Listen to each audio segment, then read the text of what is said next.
Halo guys, kembali lagi dengan gue Kuro guys. Kali ini mari kita lanjutin pembahasan novel Kage no Juchiryoku Sanni Narita Kute sebelumnya atau part 19. Jadi yang belum nonton part sebelumnya, gue saranin kalian buat nonton dulu biar lebih enak memahami alur ceritanya. Oke, langsung aja kita masuk ke konten.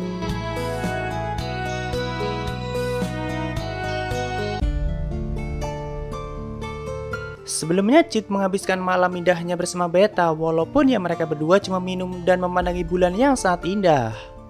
Setelah mendengar kota tanpa hukum, Chit sangat tertarik untuk datang ke sana dan memburu para bandit untuk mendapatkan uang yang banyak. Tapi entah kenapa dia merasa kesal setelah mendengar nama Ratu Darah dan 3 menara besar di sana.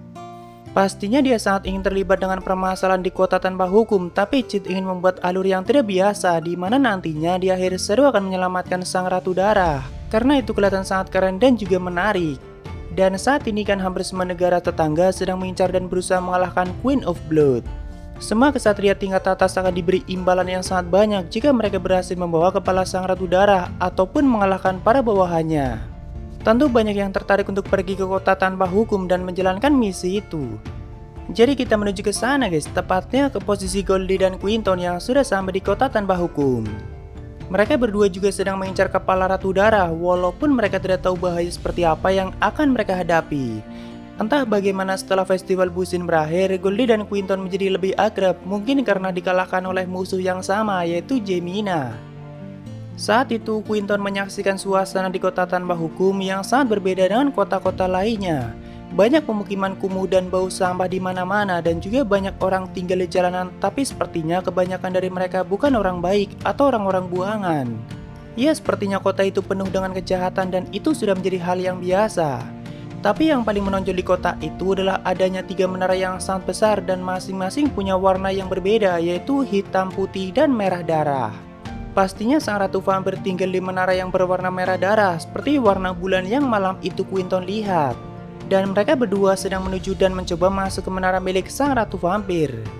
Semakin dalam memasuki kota tanpa hukum, mereka merasakan atmosfernya semakin berbeda, atau hampir semua penduduk kota menatap mereka dengan tatapan yang mengintimidasi.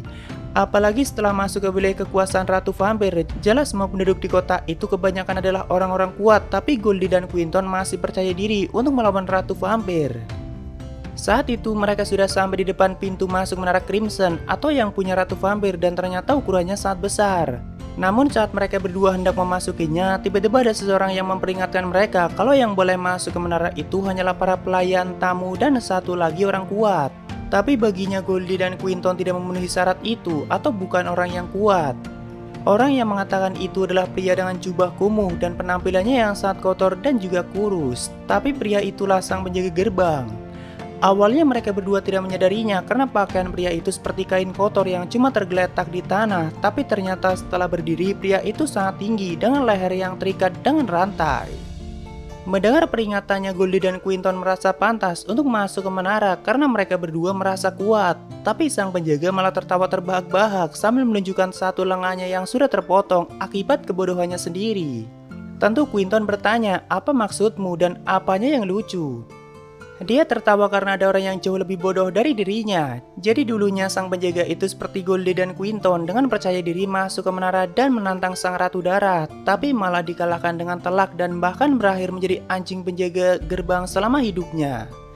Tapi Goldie dan Quinton itu jauh lebih lemah dari sang penjaga dan mereka bisa percaya diri seperti itu. Makanya sang penjaga sampai tertawa dan menganggap mereka berdua sangat bodoh.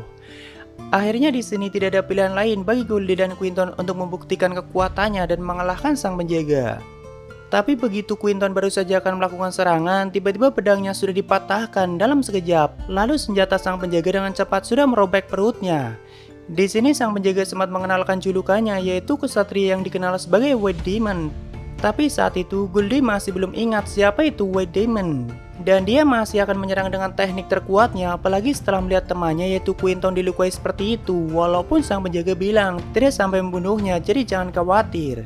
Karena di kota tanpa hukum, orang lemah juga bisa dijual. Saat itu dengan teknik naga terkuatnya Goldie siap menyerang sang penjaga, tapi tiba-tiba saat merasakan aura sang penjaga yang sangat kuat, dia menghentikan serangannya dan langsung melarikan diri. Walaupun mau kabur juga tidak akan berguna karena penduduk wilayah itu akan segera menangkapnya dan palingan dijual sebagai budak. Jadi sekali berani memasuki wilayah kekuasaan dari 3 menara, tidak akan bisa lepas atau keluar dengan mudah kecuali punya kekuatan yang memadai.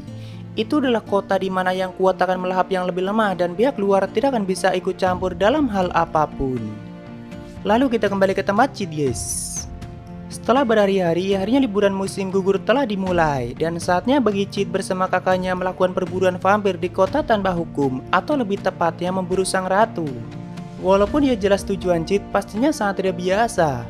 Sebagai kakak yang baik, tentunya Clara akan selalu melindungi adik kesayangannya apapun yang terjadi.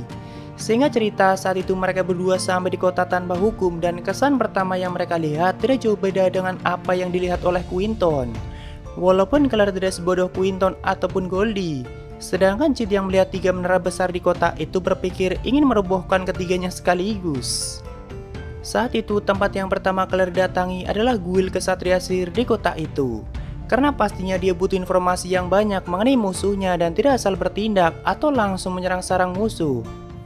Tapi di sepanjang perjalanan, hampir semua toko menawari Clara barang-barang aneh yang mereka jual dari mulai obat-obatan, barang curian, dan hewan peliharaan atau budak.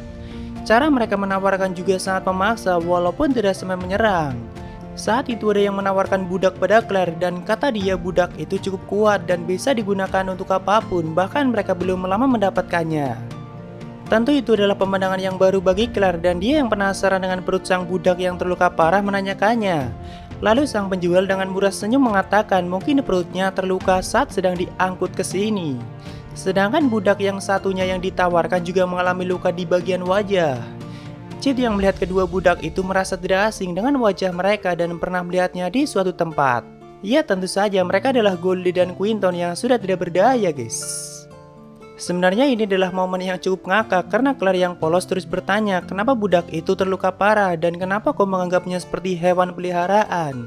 Sedangkan sang penjual selalu menjawabnya dengan alasan yang konyol dan tidak masuk akal tapi dengan senyum yang ceria. Akhirnya setelah cukup lama dipaksa saling tawar-menawar, Claire menyeret adiknya dan berjalan menuju guild kesatria sihir. Dengan begitu kan Claire dikira sudah punya budak yaitu adiknya. Ya shadow yang agung kalau bersama kakaknya seperti tidak punya harga diri, tapi sekalinya Cid disakiti, Claire bisa menjadi sangat menakutkan. Saat di guild kesatria hanya Claire yang diperbolehkan masuk karena ada beberapa hal yang akan saling mereka diskusikan. Lalu dengan tegas Claire menyuruh Cid untuk tetap menunggu di depan dan jangan sampai pergi kemana-mana.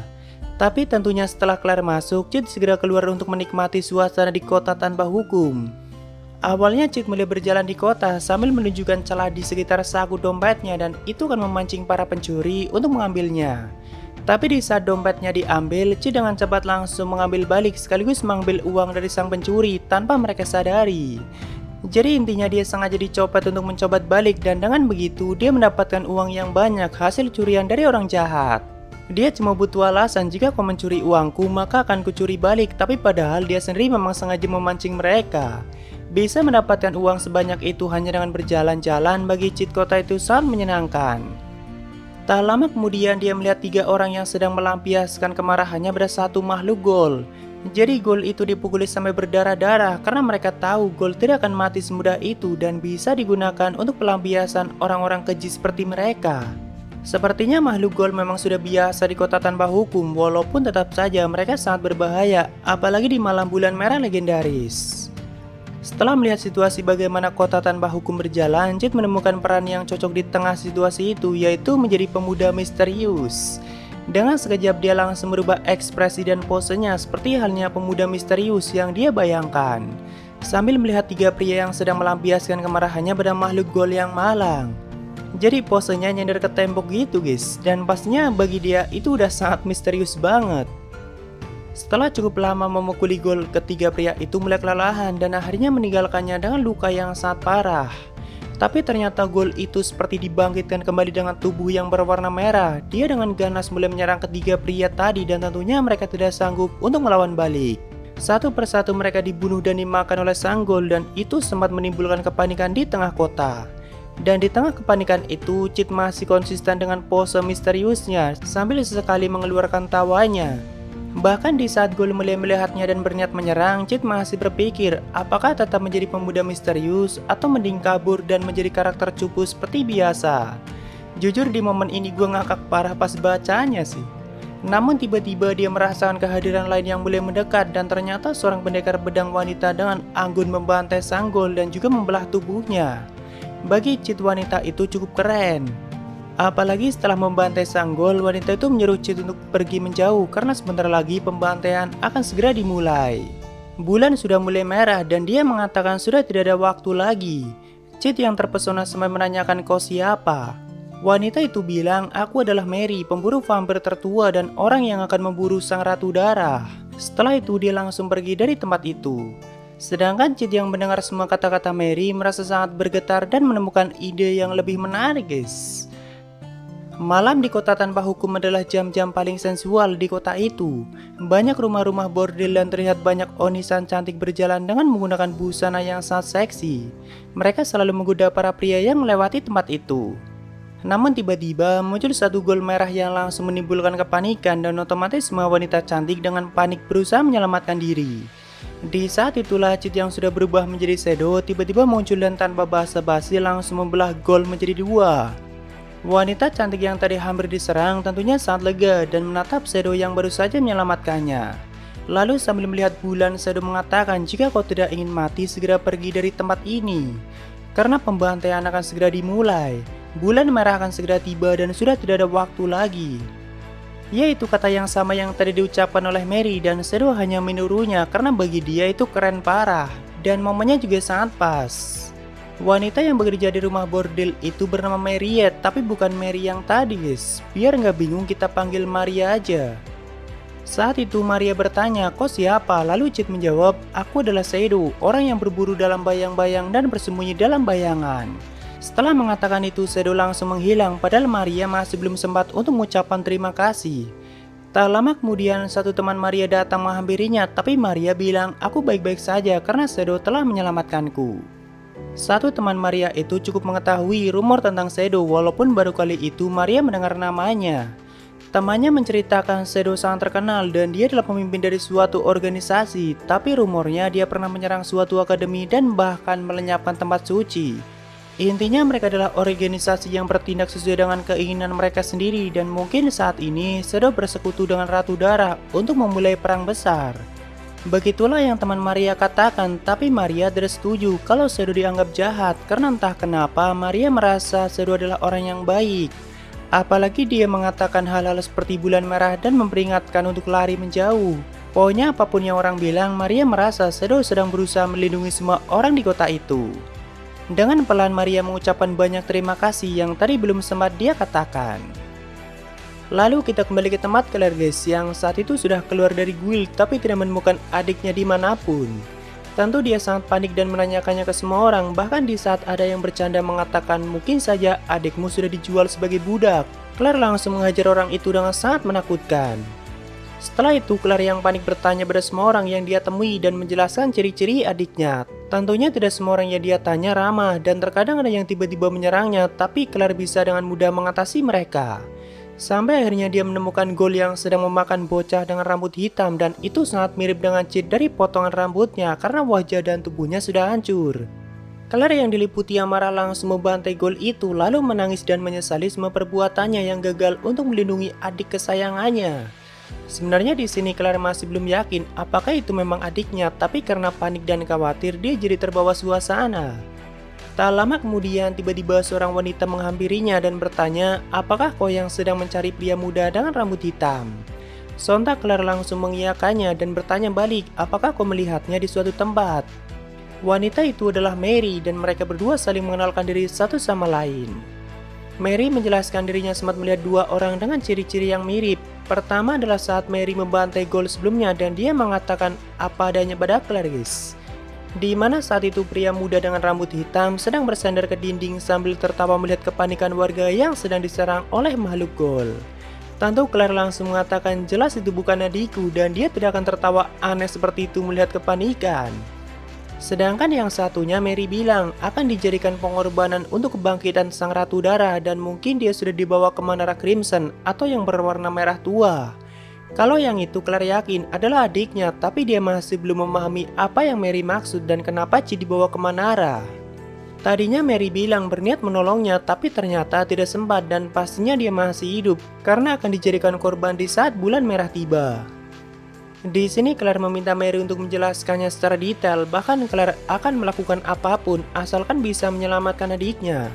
Awalnya Mary lumayan ragu, tapi setelah mengamati Claire yang bagi dia kesatria kuat dan bukan orang sembarangan, Mary setuju akan menjelaskannya. Apalagi mereka berdua secara tidak langsung punya tujuan yang sama. Target Mary adalah sang ratu dara, yaitu Elizabeth, sedangkan Claire berniat menyelamatkan adiknya yang akan digunakan untuk membangkitkan Elizabeth. Mereka berdua akhirnya setuju untuk bekerja sama dan Claire berjanji akan membantu Mary demi adiknya. Lalu Mary mengajak Claire ke sebuah tempat yang sebenarnya lumayan sempit, tapi mungkin itu tempat persembunyiannya, guys.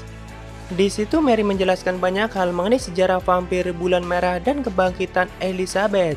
Jadi jauh di masa lalu, atau tepatnya 1000 tahun yang lalu, ras vampir hampir menguasai dunia dan itu puncak kejayaan mereka. Sedangkan Elizabeth yang menjadi ratunya saat itu dan dikenal sebagai leluhur vampir. Tapi kejayaan mereka tidak berlangsung lama setelah manusia mengetahui 3 kelemahan vampir.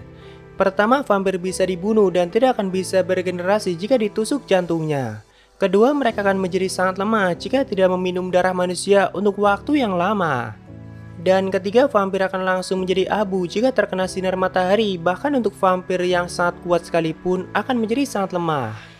Dari situlah manusia mulai bangkit gantian menyerang dan memburu para vampir, dari mulai menciptakan perangkap, tipuan, dan segala cara akan manusia gunakan untuk memusnahkan mereka, sampai jumlah ras vampir menjadi sangat sedikit. Namun di masa itu terjadi fenomena yang sangat mengerikan, yaitu hancurnya sebuah negeri, dan itu terjadi pada saat malam bulan merah. Tidak banyak sejarah yang bisa mencatatnya dengan baik, tapi diketahui nama Elizabeth dan bawahannya yang telah menghancurkan negeri itu. Di masa ini ras vampir hampir punah dan kota tanpa hukum adalah tempat tinggal terakhir mereka.